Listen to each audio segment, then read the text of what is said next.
This is this is a podcast that's going to hurt a lot of people's feelings.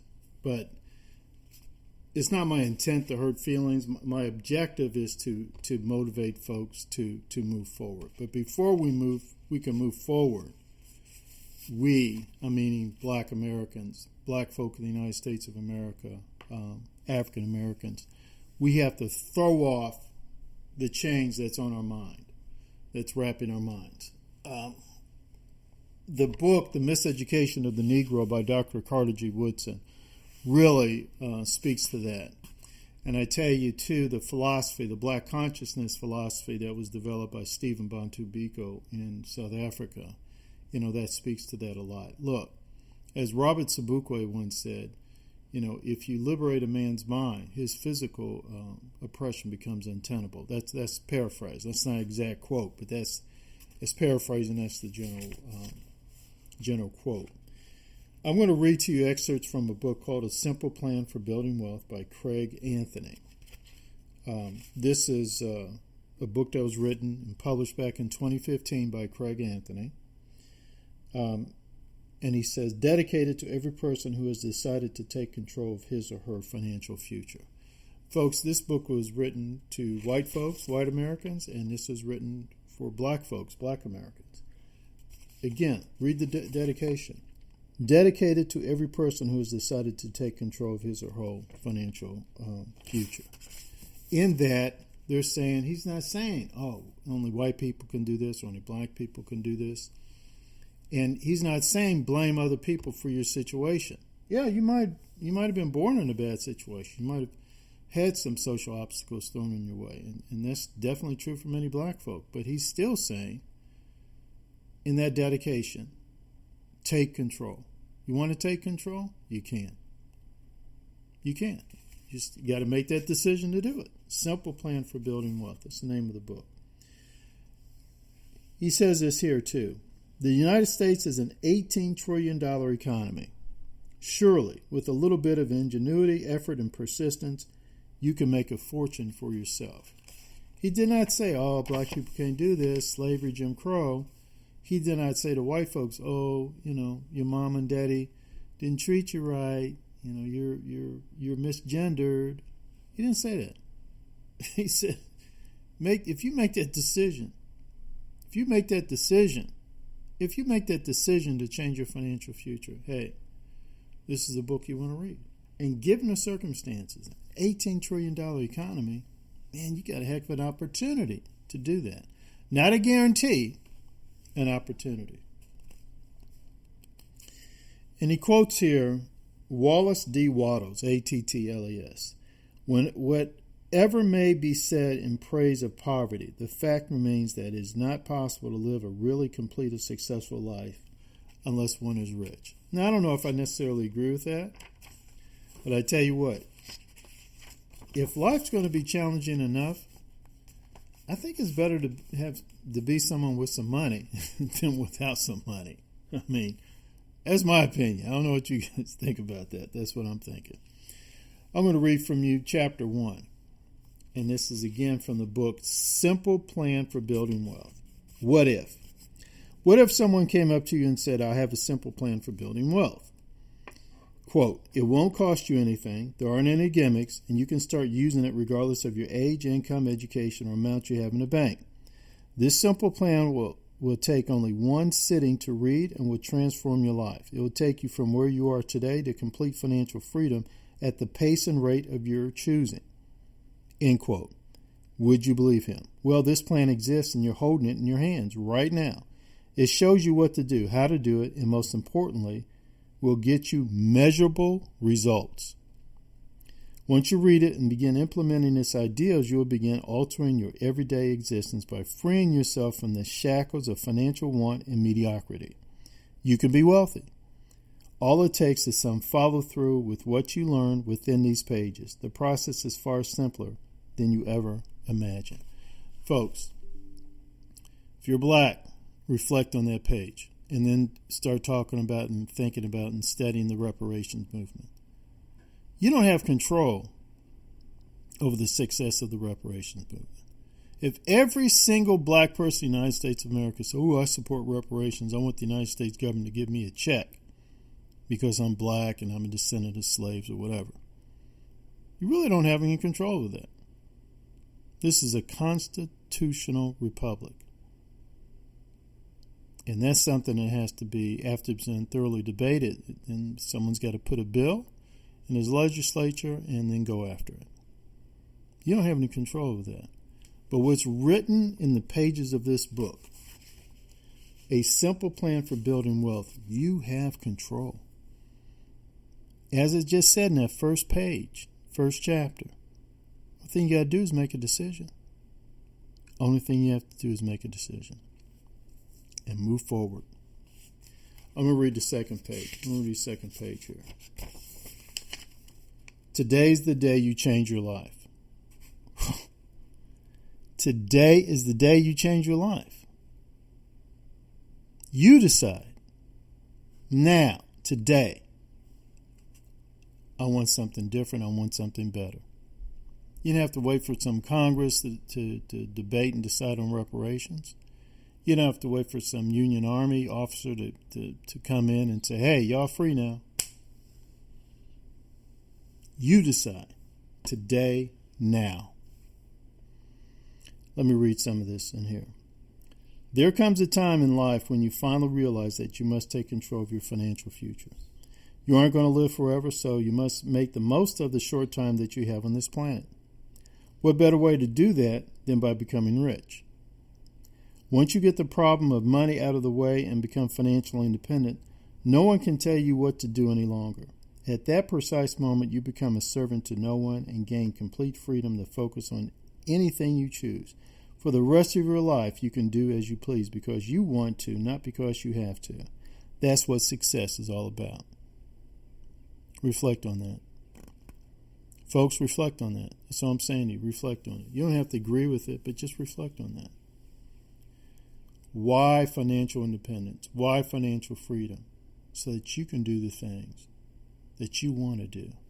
Maybe you want to dedicate more time to building up your church, synagogue, or mosque. Maybe you want to dedicate more of your time to helping homeless folks. Maybe you want to dedicate more of your time to when a family gets burnt out of their house. You go over there, you help them out. Maybe you work with the Red Cross and help them find shelter. And then as you help them find shelter, you pay for it. You pay for their stay at the motel, not the Red Cross. You say to the Red Cross, hey, man, you use that money to go help another family. I got this family right here. Maybe you want to spend more time with your grandchildren, educating your grandchildren about family history, giving your grandchildren a great financial literacy education. What do you want? Why do you want financial freedom and independence? So that you can do the things that you want to do. That's important. Let me continue here. If you never take control of your money and build wealth, life will always be like a disappointment and possibly even a failure. In this scenario, you must live out your days until the bitter end, doing whatever you must do for a buck. You'll likely be forced to live where you don't want to live, work where you don't want to work, and do what you don't want to do. Life will be slavery, and the master will be the paycheck. That's a terrible way to live. Obtaining wealth or forgetting it depends on your daily choices, not your circumstances. Building wealth depends on your daily choices and not your circumstances. Man, if that isn't a great summation, partial summation of the history of black folk in the United States, I don't know what is. Because there's one thing you learn if you really study black history, the history of black folk in the United States, that is, man, regardless of your circumstances, you can move forward. You can do better. I mean, that just summarizes the history of black folk in the United States. Regardless of our circumstances, man, we always kept moving forward, kept it moving, kept grinding, kept hustling, and succeeding here and there, and building upon that success, and building upon that success, and going here and there, and building upon that success, and building upon that success. This guy, I don't even think he meant to do it, but he just summarized the history of black folk in the United States. I don't even think he meant to do it. This is the last page I'm going to read. It's the last page I'm going to read out of this. Hey, by the way, if you think there's somebody who needs to hear some of this, or someone you want to talk to about, say, hey, man, what do you think of this? Go to my Facebook page, Invest Now America. Invest Now America, that's my Facebook page. Go check that out. I also have a website called investnowamerica.org. If it's not .org, it's .com. Leave your comments there. Circumstances that can be overcome, especially in this country. Do you know that many of the richest people in the United States were homeless at one point? Homeless to riches, that's some perspective for you. It's proof that you can always choose to turn things around. No matter how difficult things may seem, it's possible to build wealth from any starting point. Oh man, there's a movie. I forgot the name of that movie now. And it featured Will Smith, right? Y'all remember Will Smith, the slapper? And he did a movie about a black dude who was homeless, basically. I mean, at one point he was homeless. And, he had a place, and he lost it. And he and his son were homeless at one point. They were sleeping in subway bathrooms and that kind of stuff. I can't remember the name of that film, but some of you know what it is. And if you do know what it is, please give me the name of that film in the comment section. And that guy, that was his story. Rags to riches. Homelessness to tremendous financial success. It is possible. It is possible. If you ever get a chance, read about John Johnson. He wasn't homeless or anything like that. He was the founder of Ebony Magazine, but you should read about him. That guy came from modest background. He ended up establishing one of the most iconic magazines ever. I mean, it's just amazing what he did. And in fact, his magazine, Ebony Magazine, inspired people like Desmond Tutu in apartheid South Africa. Desmond Tutu is South African. Would talk to me. He talked to me about it. How many black folk in South Africa living under racist minority rule were inspired by John Johnson. He talked about it. Think about that. The guy who founded BET, he talked about how he started BET because he was inspired by Ebony Magazine. He said, wow, wait a minute. Ebony Magazine, this is why they're successful. Shoot, I can do the same thing over here. No matter how difficult things may seem, it's possible to build wealth from any starting point. Your choices matter. Your plan matters. It's not where you are today that counts. What counts is where you're going to be tomorrow. Choices matter. Plans matter. Now, he was saying this before the Black Lives movement. Black Lives Matter. He was saying choices matter. And that's speaking to everybody. Black, white, young, old, ugly, pretty. He's speaking to everybody. Choices matter. Told you some people ain't going to like what I got to say. It's not where you are today that counts. What counts is where you're going to be tomorrow. Whoa! That's not a victim mentality. It's not a victim mentality. If you live in the United States and have a roof over your head, you have far more advantages than you think.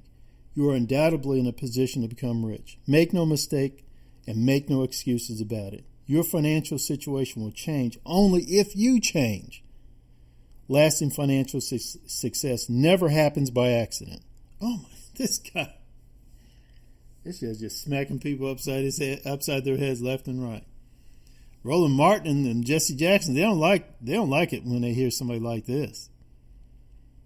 Let me repeat that. Make no mistake and make no excuses about it. Your financial situation will change only if you change. Hello, Dr. Carter G. Woodson, Robert Sabukwe, Haki Madabutu, Jawanza Kanjufu. Isn't that what them black male thought leaders have been saying to us?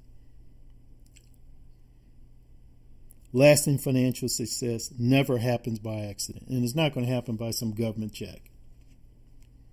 I added that. Wealth is within your reach as long as you are willing to take on the challenges required to get it. Oops. Isn't that work hard? Isn't that another way to say to work?